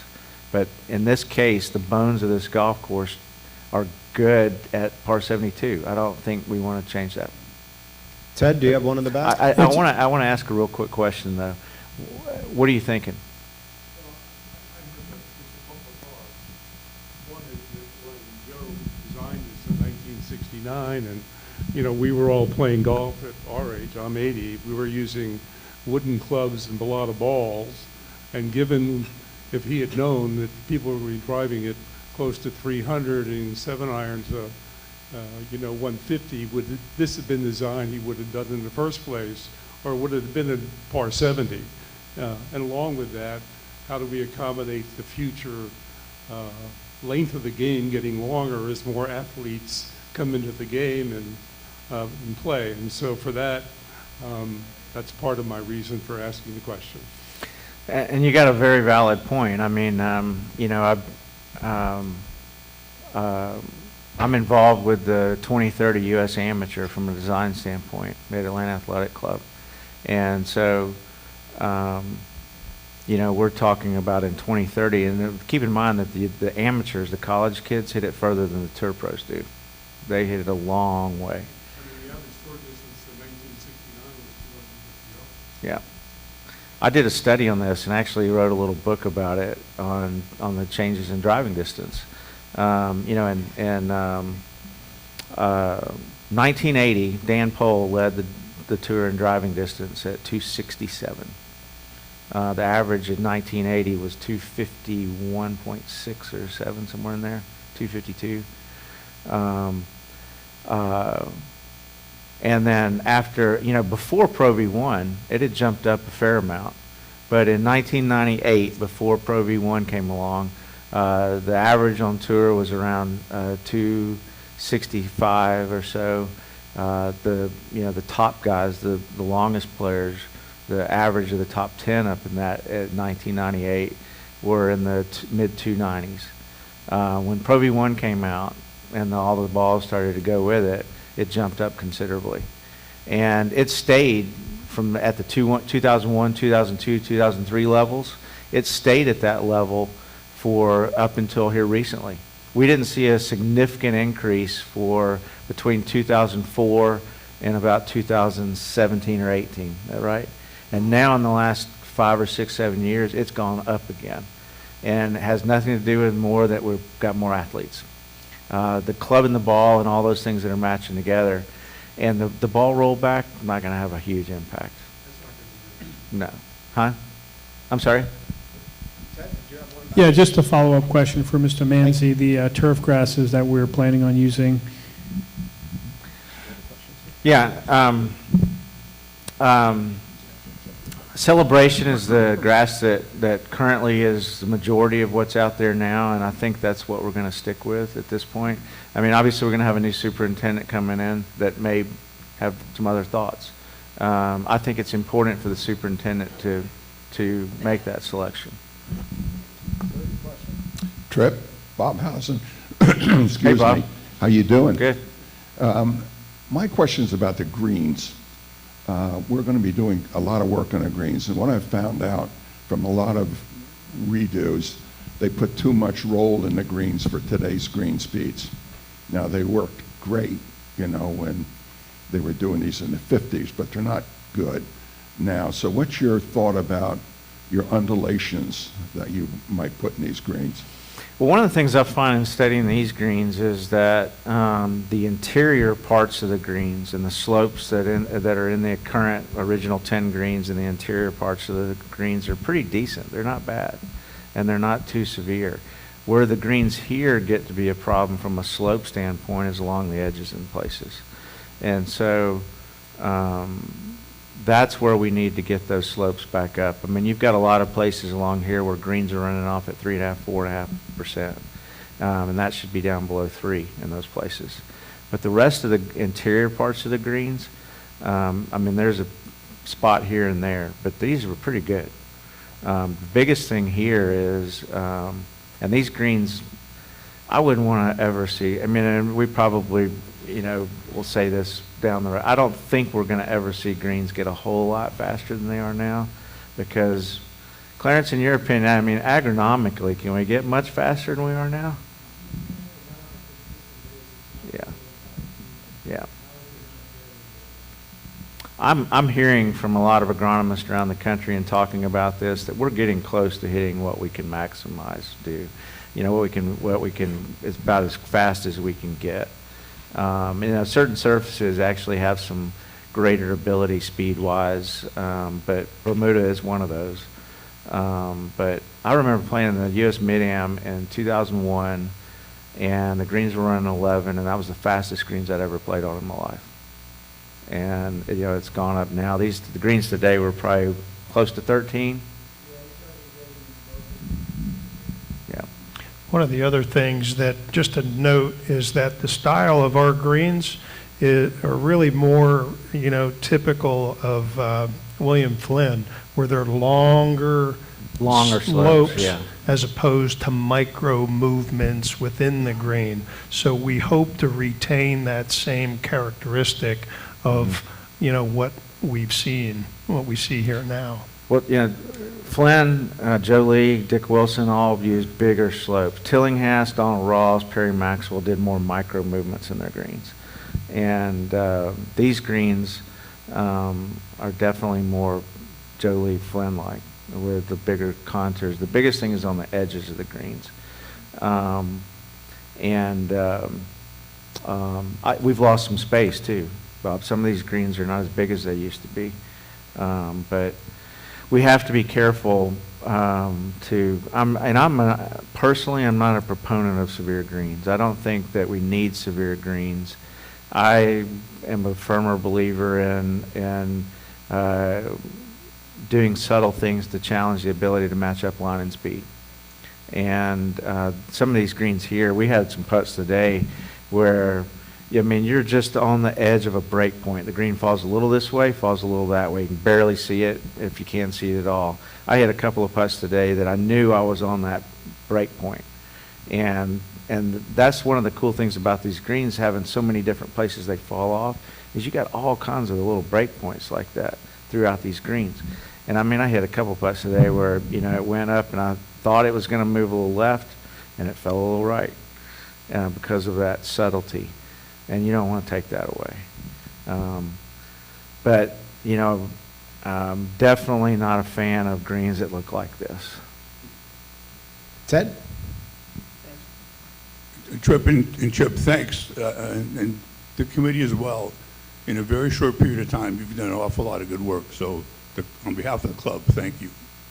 Having said that, you're coming back to us in 8 or 10 weeks to vote on what you've described as a conceptual design, a conceptual design that continues to evolve.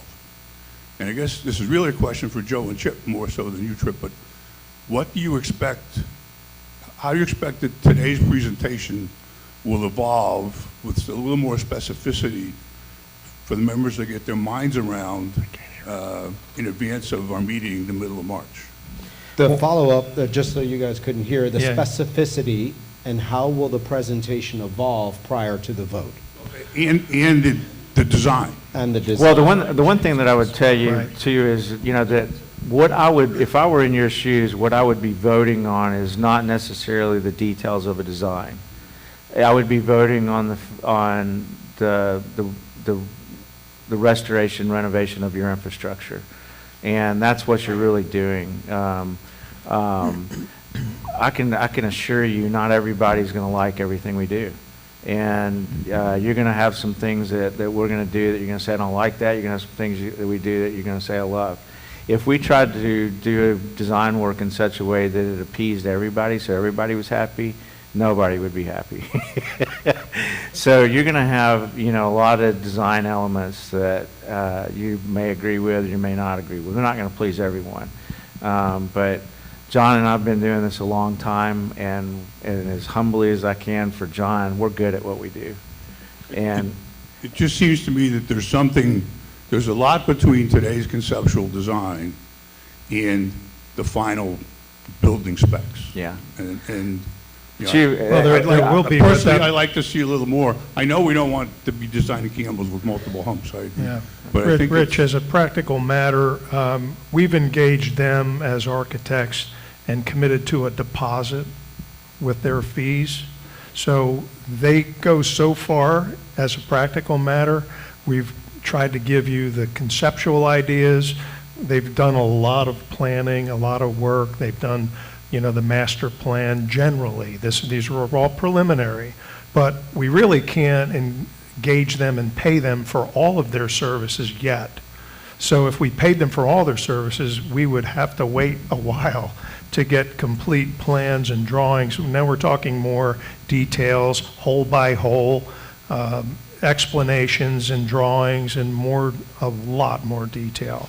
But So- again, I would really strongly encourage you all to not, and this isn't based on, don't vote on design. Yeah. Vote on the purpose, the reason for the work.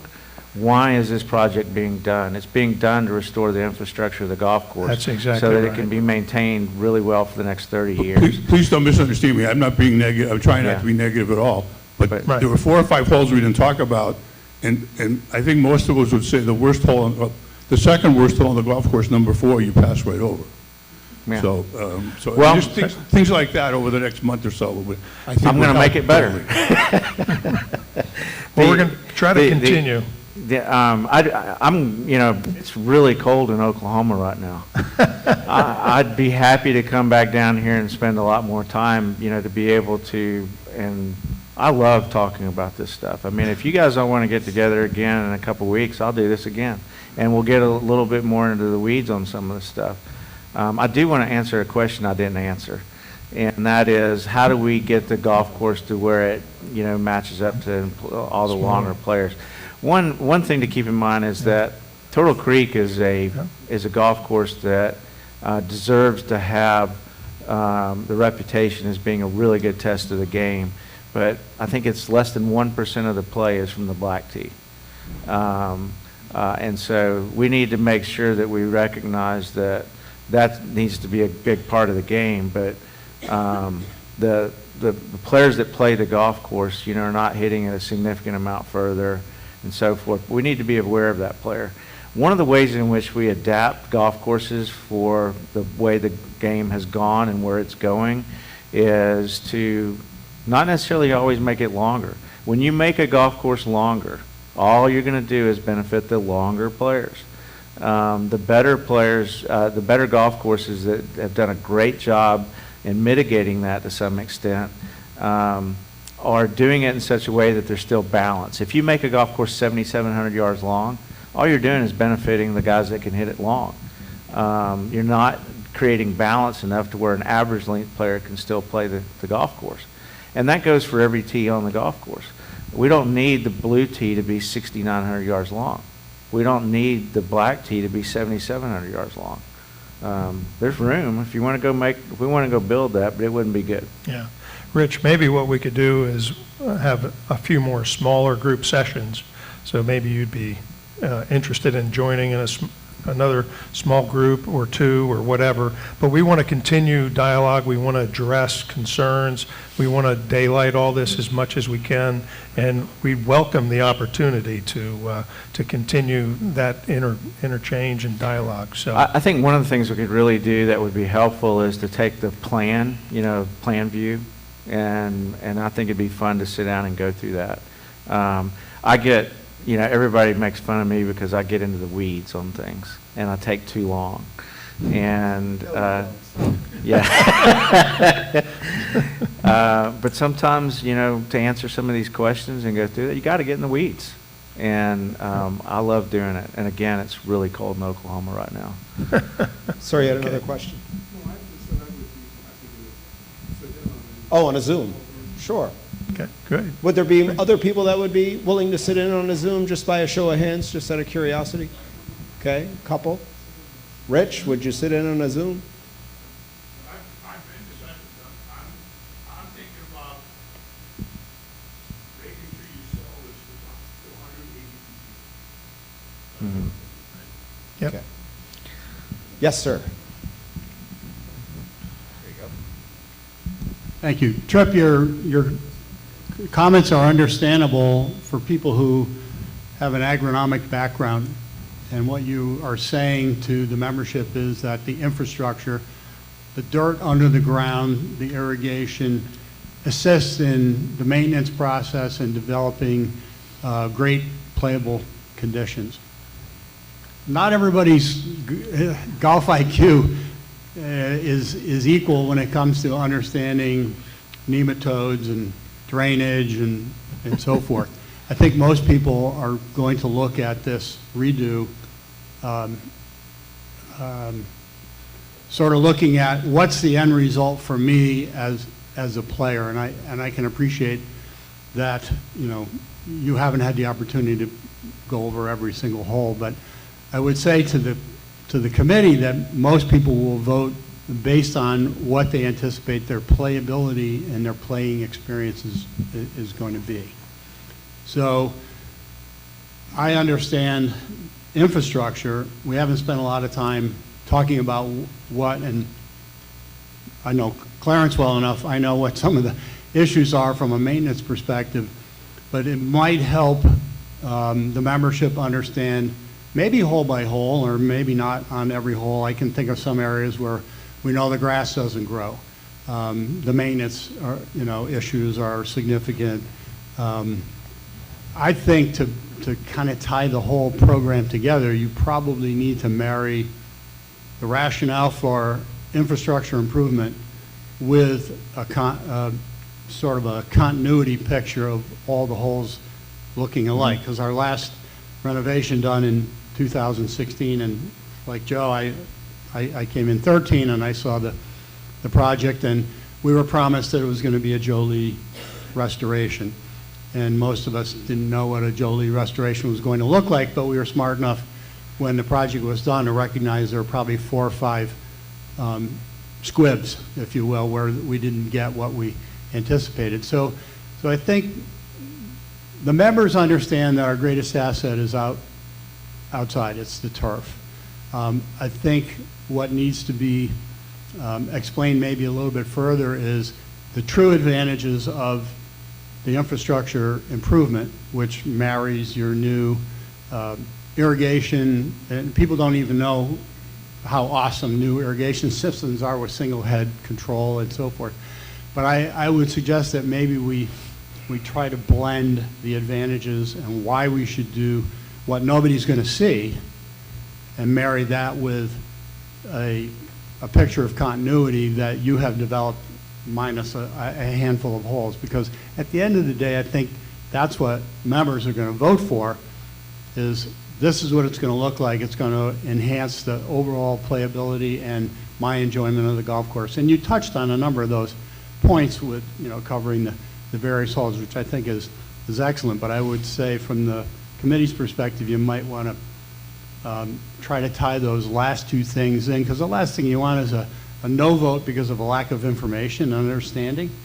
And most people will vote with what they think the visual is. It's a shiny new car, 8 cylinders, 4-speed, goes fast. But what about, the underpinnings that make the next Clarence's job easier and gives us a better subsurface to manage the golf course for the next 30 years. So that's just my impression, because I've been involved on both sides. But I think, and Rich alluded to it, there might be that connection piece that's missing. It's not just design. It's here's the real advantage of digging all the dirt up and putting it back so that we've got great conditions. So that's just my comment. I would say about the design and going forward is one of the reasons I think we were a good fit here is we're not making major changes. This is you got 10 greens that are going to largely be the same. The bunkering around those greens largely be the same, except for they're going to have much better structure in terms of how they can be maintained. The bunkers now are not designed to have good playing quality. They're not built for that. And that's a great point. I'm glad you brought that up. But the member at large maybe is not tying all that in his decision making. He doesn't know the playability is good or bad. He just butt balls. He doesn't know that you're actually going to address and fix that.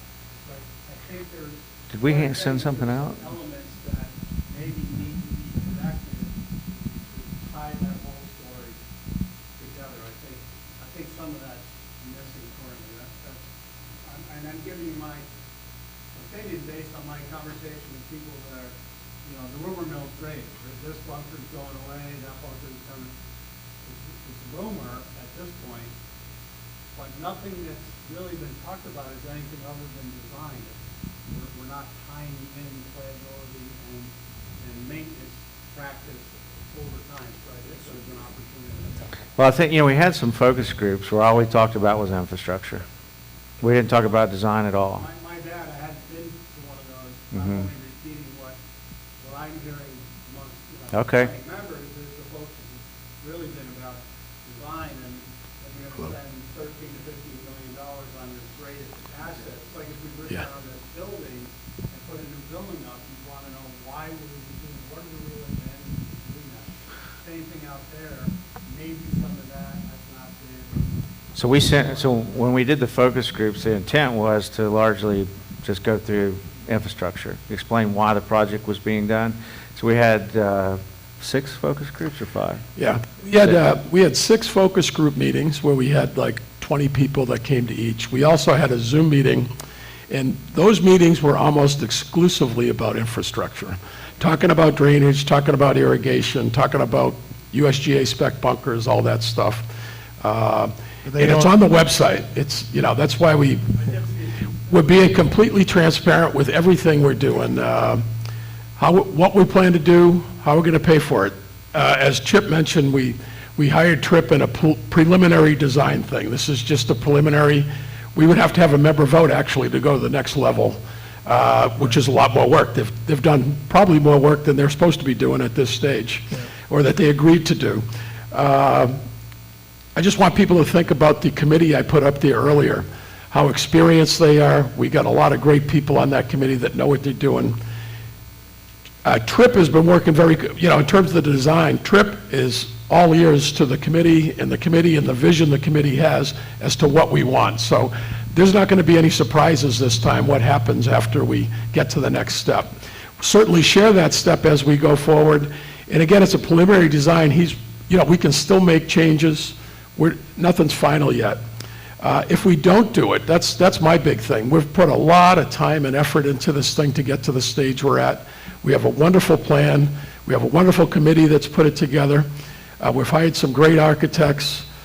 We have the money. Finances should not be a problem here. But my thing is, if we don't do it, what happens? Okay, the can's kicked down the road. Some of this infrastructure could fail on us. We could lose one of those retaining walls in the middle of the season, and the second hole shut down, and it's a mess. These things are hard to fix piecemeal. We do it piecemeal, they're going to cost a lot more, and they're going to be a lot more inconvenient. The project we're going to do is going to be inconvenient, but it's all going to be done at once and set us up for 30 years and not having to do it again. And last, I think our group has put together something really well coordinated and with a lot of information, but a lot of that, our general manager has worked his tail off getting us to this stage, and I would hate to make him go through this again. So please vote yes for Ted, okay? And how about a round of applause for our general manager? How about that? There you go. We have a question over here. One final comment. Oops, excuse me. I don't usually speak in these things. I think this whole night has been wonderful. I think the board members of this committee have done a great job. I think hiring this man to be the landscape architect is, just listening to him, I am so excited that he's so into it. I'm excited that he likes the Jolie design, basically. He's making some changes, nothing major, but if you got this handout, the first 3 things, and you're talking about what this project addresses, it's irrigation replacement, drainage upgrades, and bunker work. We just did our course up in the Pennsylvania area. If you don't have good irrigation, if you don't have good drainage, and I saw the drainage here when I came in October, whenever it was horrible. Absolutely, the ponds that were out there that lasted, some of the neighbors that were unhappy, it was there. It really needs it. It's drastic that you have to do it. And the bunkers, you don't have as bad bunkers as we have up at home, but the bunkers need to be so that the crew does not have to go out there and drain them and everything. And infrastructure is the most important. I'm glad you concentrated on that. Tonight it was more on the holes, but you're not doing anything major. You're taking out the rocks, you're taking out the railroad ties. It looks like that is the best thing to do, and I have all my confidence in this membership board that we have and in you as the architect. I think we're wonderful. I think it's a great plan, and I hope everyone has listened, and I think it takes some input, and I'm glad you're listening to it, and the whole evening has been very rewarding. Thank you. Thank you for reading. We had a question over here. Joe pretty much answered it, but just to add on to what Dot and what Dave were talking about, I think it was good that Joe sort of gave us a different way of approaching the reasoning here. What happens if we don't approve this? What happens to our future and our asset? And I think that's important that you spoke to that. So that was really my question. You answered it before. Another question, sir? Okay. Anybody else on this side? Yes, ma'am. Go ahead. Ted, you've got that.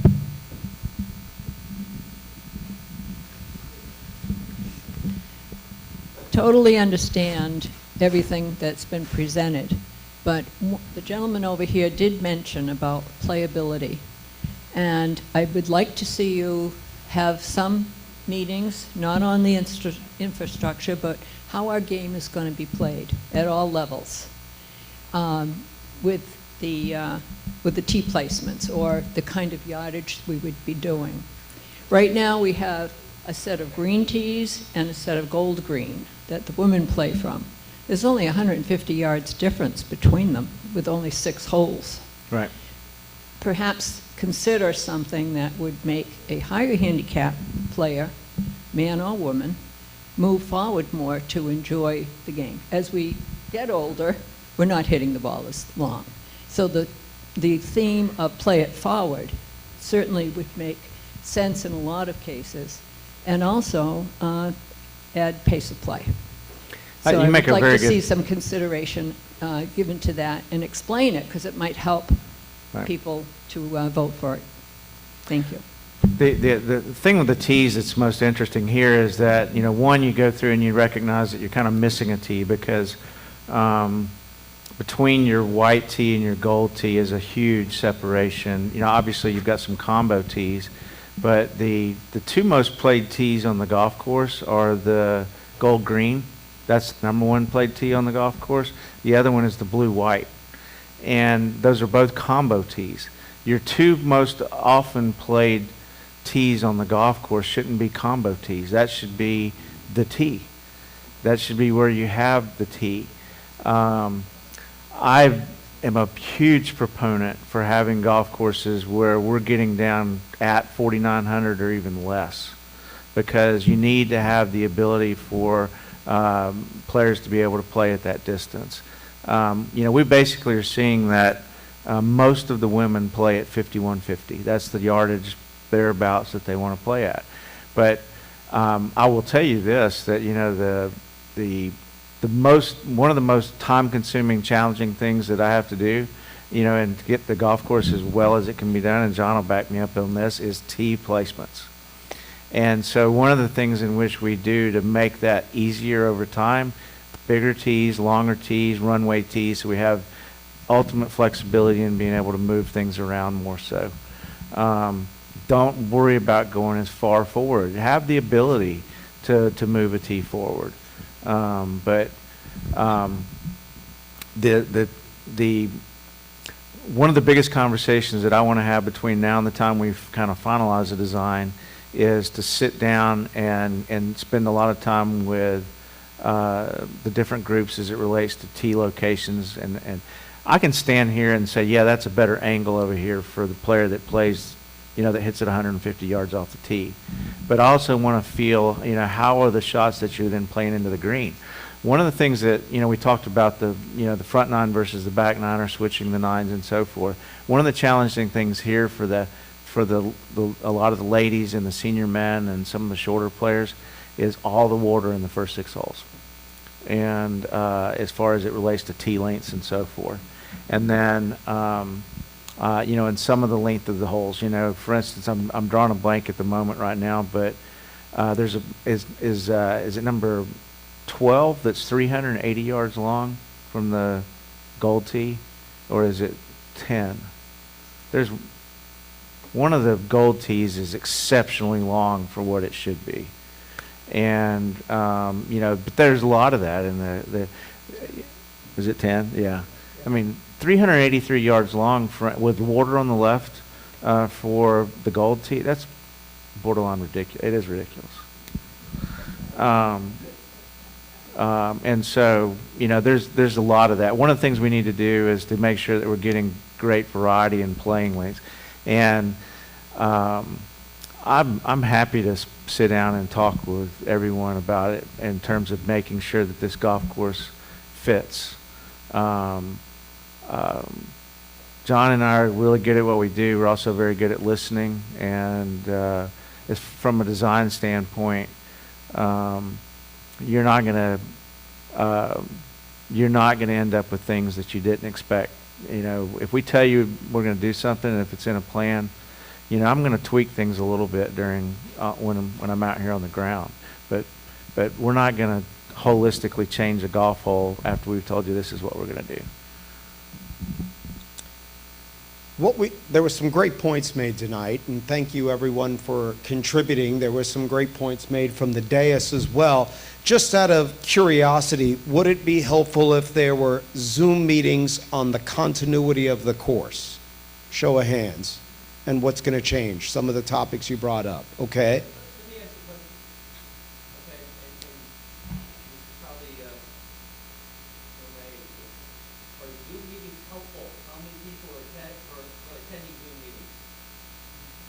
Or would you rather have a storyboard sitting up that sits around where you can see it? Okay. I think that's part. Dave, to your point, the information's all been out there. I think people aren't going online looking at it. Okay? So the information they hear gets spun into something else. There's no reason we do both. We may need to present it differently than we have, than being online, being on the website. Remember when we changed to make reservations online? Like, people are still calling Sophia to get reservations. There's people who are still starving, huh? I'm one of those people. I'm still calling. I am not doing online reservations. That's a great point, and that's a wonderful point. Thank you for sharing that. I'm hearing the conversation, and I think we've been upfront about where everything is, but you can't make people go there. Sometimes you got to take it back. And I think we may need to do a little bit more. When does the vote Perfect. start? When's the vote start? Right. Here's an opportunity. How many people are here out of 180? No, 260. Yeah, so I think that's my point. I think we may need to create another way to do this. We could say, we'll do more small groups, we'll do this. People still aren't going to show up because they don't want to. You know, we might need to put it in their face with a sort of. I think that's a good point. You know, and every club's different. Okay. No seconds. Go ahead, Joe. If you are in, I think everybody in this room, for the most part, seems like they're in favor of this program, I hope. And if you are, we got to encourage other people to vote yes. We need all the yes votes to vote yes. If some people haven't really looked at this, I mean, if someone really thinks it's a no, they're entitled to vote no. I mean, that's their right as a member. But if they haven't done the due diligence, they haven't looked at the plan, just please ask them not to vote. The vote matters. It's 66% of the people that vote. So we have 250 people that can vote, but if only 200 vote, you need 122, whatever it is, so 32. So, but we need to, as we get closer to the vote, we need to really be proactive. I agree with Tony. We need to get some boards out here, cardboard blow-ups of, there is a design of the whole golf course I think people would like to see. But anyway, we'll get working on that. That's it. Wrap it up, Joe. Are there any other questions? I hope this brought clarity to you guys. We're being completely transparent with everything we're doing, so please bring a question to us. There's nothing we're hiding in this whole project. I mean, we will not allow that. So, any questions? Thanks for coming. Thanks, Thank you. Corey. Turn this off.